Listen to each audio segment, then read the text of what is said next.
Hi there. This is Stavros 15.6, and I'll tell you a secret. I really don't like cameras.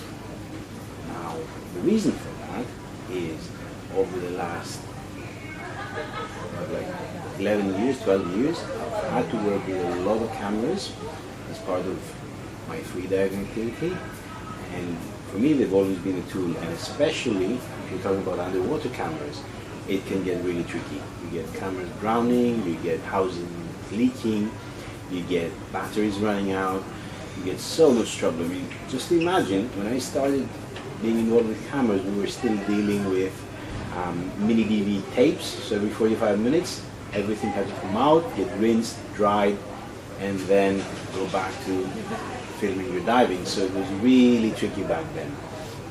So why am I saying all this? Well, because this is actually an unboxing, a presentation of a brand new camera. And why did I ever get involved in that? Well, it all starts in November 2017 at the DEMA show, where I was just hanging out, meeting people, seeing what's happening in the diving world, and I came across this interesting group of people that were hidden way back in a booth far away from everything, and they were a company called PARALENZ, and they had a camera, and as soon as I heard camera I was like, nope, not interested. But speaking with these guys, what happened is I realized this thing is actually quite interesting. So I got speaking to them, we got to know each other, and they decided to send me a couple of these cameras for me to try out. It's a brand new camera, try out, test them during our free diving here, and give them some feedback. Plus it's an excellent camera to use during competitions, training, courses. So we're going to see what this camera is all about. Have a look. So, as I've mentioned, I'm not a big fan of underwater cameras, and the reason you can find a bit in the history of cameras. Now, if you look until probably 10-12 years ago, so in the mid-2000s, if you wanted an underwater camera, what you're looking at is something quite massive, huge housing, that would take a standard camera in, something that would be your consumer camera, and that would normally mean that it would be something quite big, so you're talking about a decent sized camera, and you also talking about something very expensive. So I don't think back then you could get a housing for less than 1,000 to 1,500 euros or dollars.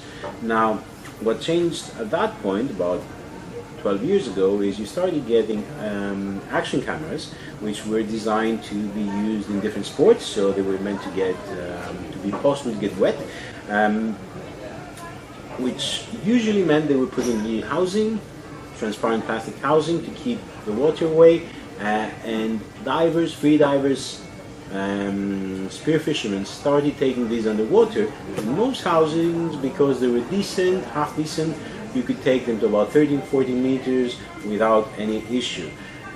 So that made an underwater camera available to everyone. The budget was way less. You're talking about a few hundred, like 2 to 3, 400 again, euro or dollar.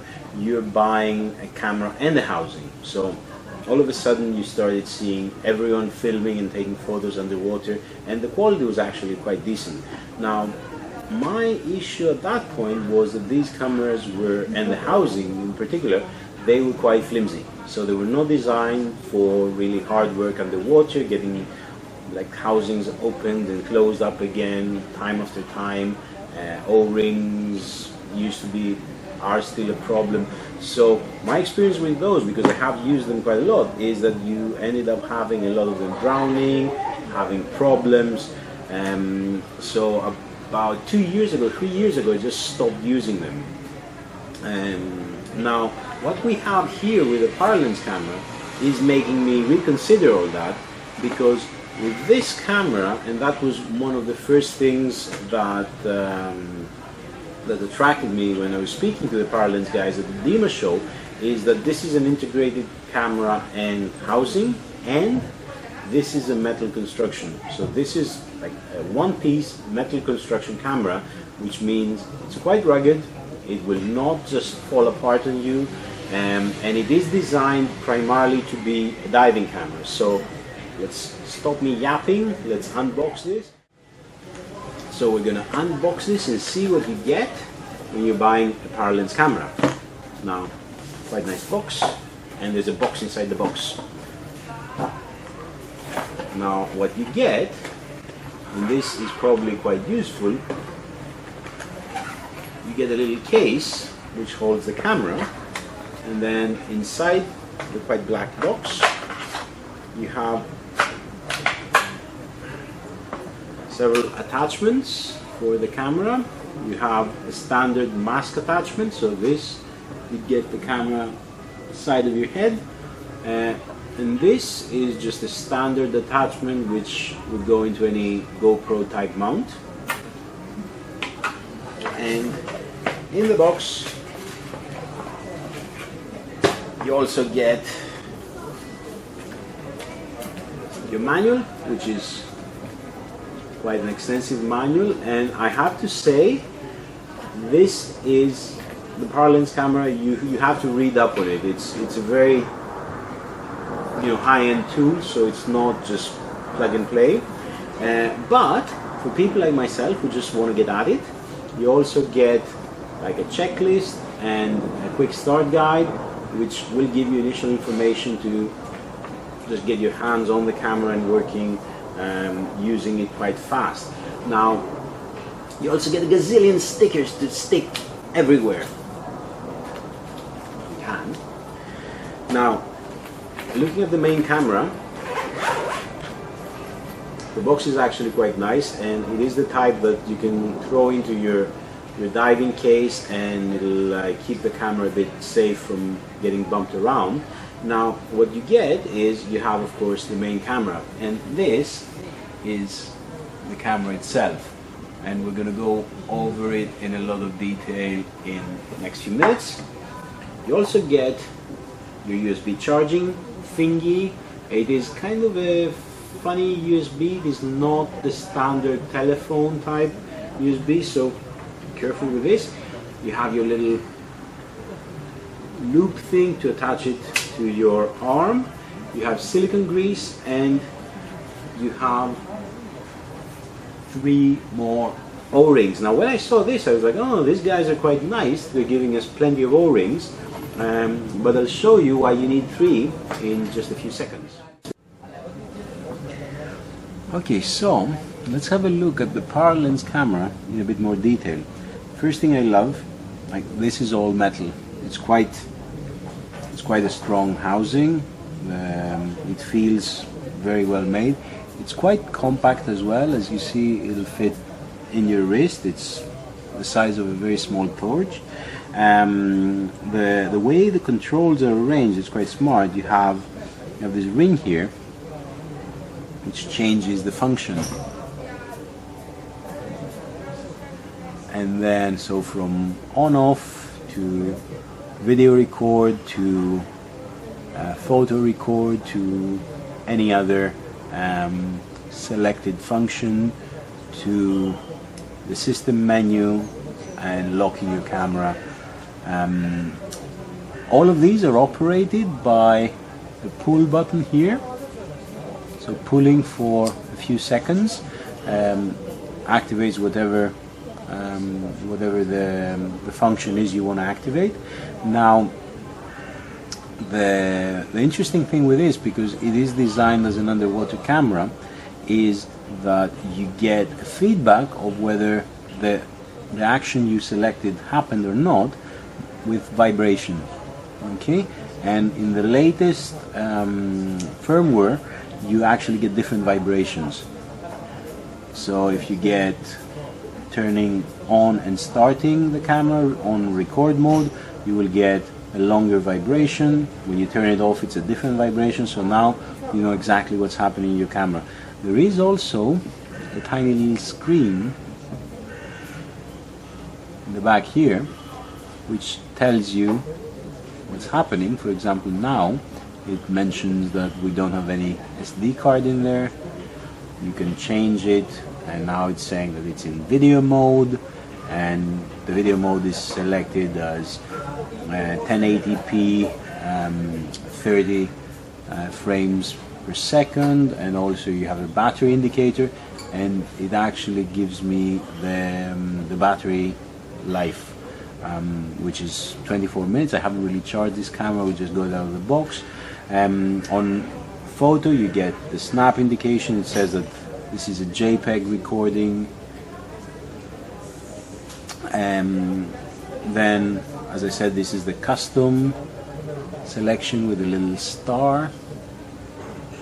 And what you have on the custom selection, you can do whatever function you want, and at the moment it's set up to 4K video recording, which is the top end of the ability of this camera. It is a 4K camera.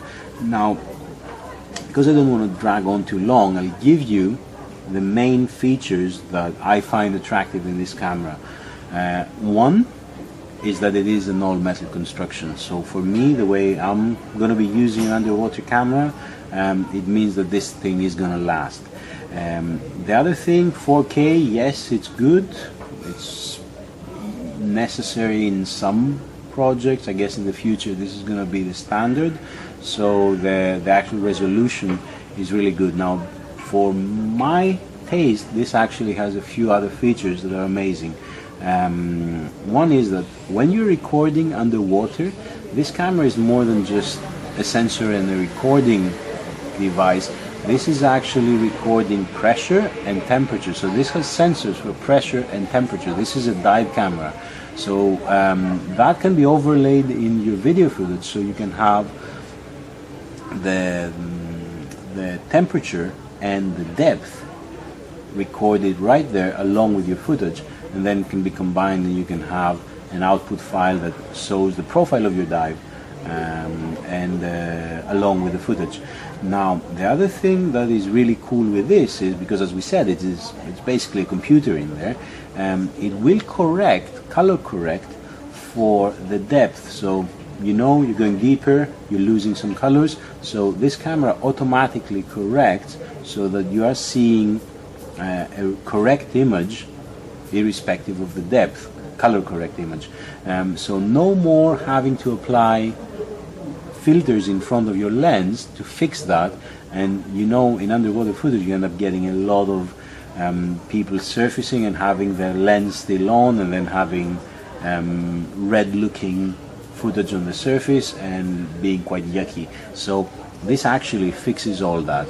The final thing that I find quite interesting is that the price point is basically that of the good Actioncam. So you're not talking about a camera that will, break the bank, but the features are really good. Now, if you remember, I did mention when we opened up the box that there were 3 O-rings included, which I found a bit excessive. Like, why would you need 3 extra O-rings? Well, check this out. This back part unlocks for you to have access and insert your SD card, plus charge the camera through the USB. And this has 3 O-rings. I don't think in all the years I've been doing underwater related stuff I've ever seen a setup with 3 O-rings. My better cameras had 2 O-rings, and I usually found that excessive, but this camera comes with a 3 O-ring arrangement, which I find quite excessive, but there it is. So that is my quick view of the PARALENZ camera. We are going to be doing underwater filming with it. We're going to be using it pretty much on a daily basis during our diving season, so you're going to be seeing a lot of footage from this. I expect it will be really good tool and really easy to operate and integrate in whatever we're doing. So thank you, and please remember, if you like the video, subscribe, press like, do all the cool things, and that'll help us keep growing and making more videos like this. Thank you very much.